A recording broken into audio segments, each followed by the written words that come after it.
നമസ്കാരം. പാകിസ്ഥാൻ ഇന്ത്യക്ക് നേരെ നടത്തിയ ഭീഷണിയെല്ലാം പൊളിയുകയാണ്.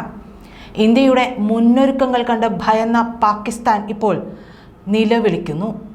ഇന്ത്യ ആക്രമിക്കാൻ ഒരുങ്ങുന്നുവെന്നും ഇടപെടൽ വേണമെന്നും UN-നോട് ആവശ്യപ്പെട്ടിരിക്കുകയാണ് ഇന്ത്യ വിരോധത്തിൽ അന്ധത ബാധിച്ച പാകിസ്ഥാൻ. ഇതേക്കുറിച്ച് വ്യക്തമായ വിവരം ലഭിച്ചെന്ന് പാക് പ്രധാനമന്ത്രി ഷഹബാസ് ഷെരീഫ് പറയുന്നു. അന്വേഷണത്തിന് അന്താരാഷ്ട്ര കമ്മീഷനെ അംഗീകരിക്കാമെന്നും പാകിസ്ഥാൻ അറിയിച്ചിട്ടുണ്ട്. UN സെക്രട്ടറി ജനറൽ ആന്റോണിയോ ഗുട്ടറസിനോട് പാകിസ്ഥാൻ ഇടപെടൽ തേടിയിരിക്കുകയാണ്. ഇന്ത്യ ഉടൻ ആക്രമിക്കുമെന്ന തെളിവ് കിട്ടിയതായി ഇൻഫർമേഷൻ മന്ത്രി അബ്ദുള്ള തരാറും പറഞ്ഞിട്ടുണ്ട്. അവരുടെ ഭയത്തിന്റെ കാരണം മറ്റൊന്നുമല്ല, പാകിസ്ഥാന് തിരിച്ചെടുക്കൊടുക്കാനുള്ള സർവ്വ സ്വാതന്ത്ര്യവും നാവിക വ്യോമ കരസേനകൾക്ക് നൽകിയിരിക്കുകയാണ് പ്രധാനമന്ത്രി മോദി. നാവിക വ്യോമ കരസേനകൾക്ക് തീരുമാനിക്കാം എപ്പോൾ, എവിടെ, എങ്ങനെ തിരിച്ചടിക്കണമെന്നത്. 3 സൈനിക മേധാവികൾക്കും ഇത് സംബന്ധിച്ച് എന്ത് തീരുമാനവും എടുക്കാം. പ്രധാനമന്ത്രിയുടെ വസതിയിൽ പ്രതിരോധ മന്ത്രിയും ദേശീയ സുരക്ഷാ ഉപദേഷ്ടാവും സൈനിക മേധാവികളും പങ്കെടുത്ത ഉന്നതതല യോഗത്തിലാണ് ഈ തീരുമാനം കൈക്കൊണ്ടത്. പഹൽഗാം ആക്രമണത്തിന് പാകിസ്ഥാന് തിരിച്ചടി നൽകാനുള്ള മുഴുവൻ സ്വാതന്ത്ര്യവും അങ്ങനെ സൈന്യത്തിന് നൽകിക്കൊണ്ടുള്ള അസാധാരണമായ തീരുമാനമാണ് മോദി എടുത്തിരിക്കുന്നത്. പാകിസ്ഥാനെ തിരിച്ചെടുക്കേണ്ട രീതി, ലക്ഷ്യസ്ഥാനങ്ങൾ എല്ലാം തന്നെ സൈനിക മേധാവികൾക്ക് തീരുമാനിക്കാൻ കഴിയുമെന്ന് യോഗത്തിൽ പ്രധാനമന്ത്രി മോദി പറഞ്ഞിരിക്കുന്നു. തീവ്രവാദത്തിന് സർവ്വശക്തിയുമെടുത്ത് കനത്ത തിരിച്ചടി നൽകുക എന്നത് നമ്മുടെ ദേശീയ സുരക്ഷാ തീരുമാനമാണെന്നാണ് മോദി പറഞ്ഞത്. ഇന്ത്യയുടെ സായുധ സേനകളുടെ പ്രൊഫഷണൽ കഴിവിൽ പൂർണ്ണ വിശ്വാസമുണ്ടെന്ന് കൂടി പ്രധാനമന്ത്രി സൂചിപ്പിച്ചു. പ്രതിരോധ മന്ത്രി രാജ്നാഥ് സിംഗ്, ദേശീയ സുരക്ഷാ ഉപദേഷ്ടാവ് അജിത് ഡോവൽ, നാവിക വ്യോമ കരസേനാ മേധാവികൾ, സംയുക്ത സേനാ മേധാവി എന്നിവർ യോഗത്തിൽ പങ്കെടുത്തു. ഇന്ത്യയുമായി 3 ദിവസത്തിനുള്ളിൽ യുദ്ധത്തിന് സാധ്യതയെന്ന് പാകിസ്ഥാൻ പ്രതിരോധ വകുപ്പ് മന്ത്രി ഖ്വാജ ആസിഫും പറയുന്നുണ്ട്. പാകിസ്ഥാൻ മന്ത്രിസഭ അടിയന്തര യോഗം വിളിച്ചുവെന്നാണ് റിപ്പോർട്ടുകൾ. ഇന്ത്യ ഉടൻ തിരിച്ചടിക്കുമെന്ന രഹസ്യാന്വേഷണ റിപ്പോർട്ട് ലഭിച്ചെന്ന അവകാശവാദവുമായി പാകിസ്ഥാൻ മന്ത്രി അട്ടത്തുള്ള തരാറും രംഗത്തെത്തിയിരുന്നു.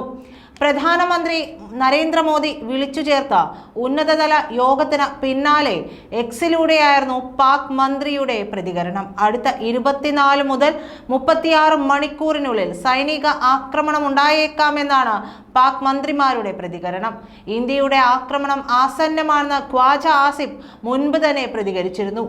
ഇന്ത്യക്കെതിരെ ചില നീക്കങ്ങൾ നടത്താൻ പാകിസ്ഥാൻ ആർമി സർക്കാരിനോട് അനുമതി തേടിയെന്നുള്ള ചില സ്ഥിരീകരിക്കാത്ത വിവരങ്ങൾ പാകിസ്ഥാൻ മാധ്യമങ്ങളും റിപ്പോർട്ട് ചെയ്യുന്നുണ്ട്.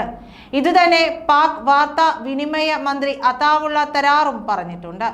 ഇന്ത്യ ഉടൻ തിരിച്ചടിക്കുമെന്ന രഹസ്യാന്വേഷണ റിപ്പോർട്ട് ലഭിച്ചതായിട്ടാണ് തരാർ പറഞ്ഞത്. പ്രധാനമന്ത്രി നരേന്ദ്രമോദി വിളിച്ച ഉന്നതതല യോഗത്തിന് പിന്നാലെയാണ് പാക് മന്ത്രിയുടെ എക്സ് പോസ്റ്റ്. അടുത്ത 24 മുതൽ 36 മണിക്കൂറിനുള്ളിൽ പാകിസ്ഥാനെതിരെ സൈനിക നടപടി ഉണ്ടാകുമെന്നാണ് പാക് മന്ത്രി പറഞ്ഞത്. പാകിസ്ഥാൻ ഭീകരതയുടെ ഇരയെന്ന് കൂടി തരാർ പറഞ്ഞു വെച്ചു. കൂടാതെ പാകിസ്ഥാനെതിരെയുള്ള നടപടികൾ കടുപ്പിക്കുകയാണ് ഇന്ത്യ. പാകിസ്ഥാൻ ഇന്റർനാഷണൽ എയർലൈൻസിന് വ്യോമാതിർത്തി അടയ്ക്കാൻ കേന്ദ്ര സർക്കാർ ആലോചിക്കുന്നുണ്ട്. ഇതോടൊപ്പം പാക് കപ്പലുകൾ ഇന്ത്യൻ തുറമുഖത്തെത്തുന്നതും തടയാനുള്ള തീരുമാനവും എടുത്തേക്കുമെന്നാണ് റിപ്പോർട്ട്. ഇന്ത്യൻ വിമാനങ്ങൾ വ്യോമാതിർത്തി കടക്കുന്നത് പാകിസ്ഥാൻ നേരത്തെ തന്നെ നിരോധിച്ചിരുന്നു.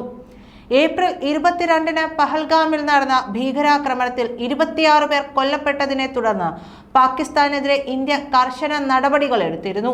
ഇതിന് പകരമായി പാകിസ്ഥാൻ ഇന്ത്യൻ വിമാന കമ്പനികൾക്ക് വ്യോമാതിർത്തി അടച്ചു. ഇന്ത്യ ഇതിനകം സിന്ധു നദീജല കരാർ താൽക്കാലികമായി നിർത്തിവെക്കുകയും പാകിസ്ഥാൻ പൗരന്മാരുടെ വീസ റദ്ദാക്കുകയും ചെയ്തിട്ടുണ്ട്. 26 പേരാണ് പഹൽഗാമിലുണ്ടായ ഭീകരാക്രമണത്തിൽ കൊല്ലപ്പെട്ടത്. ഭീകരരിൽ 2 പേർ പാകിസ്ഥാനികളാണെന്ന് ഇന്ത്യ സ്ഥിരീകരിച്ചിരുന്നു. കാശ്മീരികളായ ഭീകരവാദികളുടെ വീട് തകർക്കുന്നതുൾപ്പെടെയുള്ള നടപടികൾ നടന്നു വരികയാണ്. ഭീകരാക്രമണത്തിൽ NIA അന്വേഷണം തുടരുന്നുണ്ട്. ആക്രമണ സമയത്ത് മരത്തിന് മുകളിൽ കയറി ഒളിച്ച പ്രദേശവാസിയായ പ്രധാന ദൃക്സാക്ഷിയുടെ മൊഴി NIAക്ക് ലഭിച്ചിട്ടുണ്ട്. ഭീകരർ തിരിച്ചു പോകുന്നതടക്കം കണ്ട ഇയാൾ പോലീസിന് വിവരവും നൽകിയിട്ടുണ്ട്. NIAയും ഇയാളെ ബൈസരൻ വാലിയിലെത്തിച്ച് തെളിവെടുത്തിരുന്നു. സാംബ കത്തുവ മേഖല വഴിയാണ് ഭീകരർ ഇന്ത്യയിൽ കയറിയത്. കാട്ടിലൊളിക്കാൻ പരിശീലനം കിട്ടിയ ഹുസൈൻ ഷെയ്ഖാണ് സംഘത്തെ നയിച്ചത്. കുൽഗാമിലും ബാരാമുള്ളയിലും നേരത്തെ ഇവർ ആക്രമണങ്ങൾ നടത്തിയെന്നാണ് കണ്ടെത്തൽ. അനന്ത്നാഗിലെ മലനിരകളിൽ സംഘം ഇപ്പോഴുണ്ടെന്നാണ് സുരക്ഷാ സേനയുടെ അനുമാനം. അതേസമയം ഭീകരാക്രമണത്തിന് 4 ദിവസം മുമ്പ് ഭീകരർ പഹൽഗാമിലെത്തിയെന്ന സൂചന നൽകുന്ന ദൃശ്യങ്ങളും പുറത്തുവന്നു. ആക്രമണത്തിന് മുൻപ് പഹൽഗാം സന്ദർശിച്ച പൂനെ മലയാളികളായ ശ്രീജിത്ത് രമേശൻ പകർത്തിയ വീഡിയോയിലാണ് ഭീകരർ എന്ന് സംശയിക്കുന്ന 2 പേരുടെ ദൃശ്യങ്ങൾ പതിഞ്ഞത്.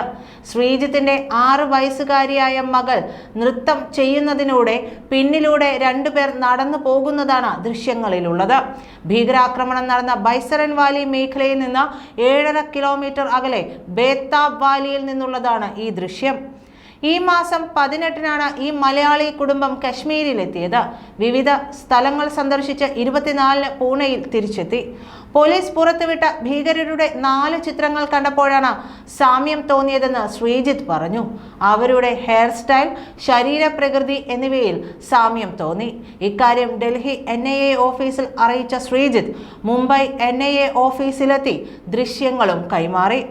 വിശദമായ മൊഴിയും രേഖപ്പെടുത്തി. ദൃശ്യങ്ങളെക്കുറിച്ച് NIA സ്ഥിരീകരണം നടത്തിയിട്ടില്ല. നന്ദി.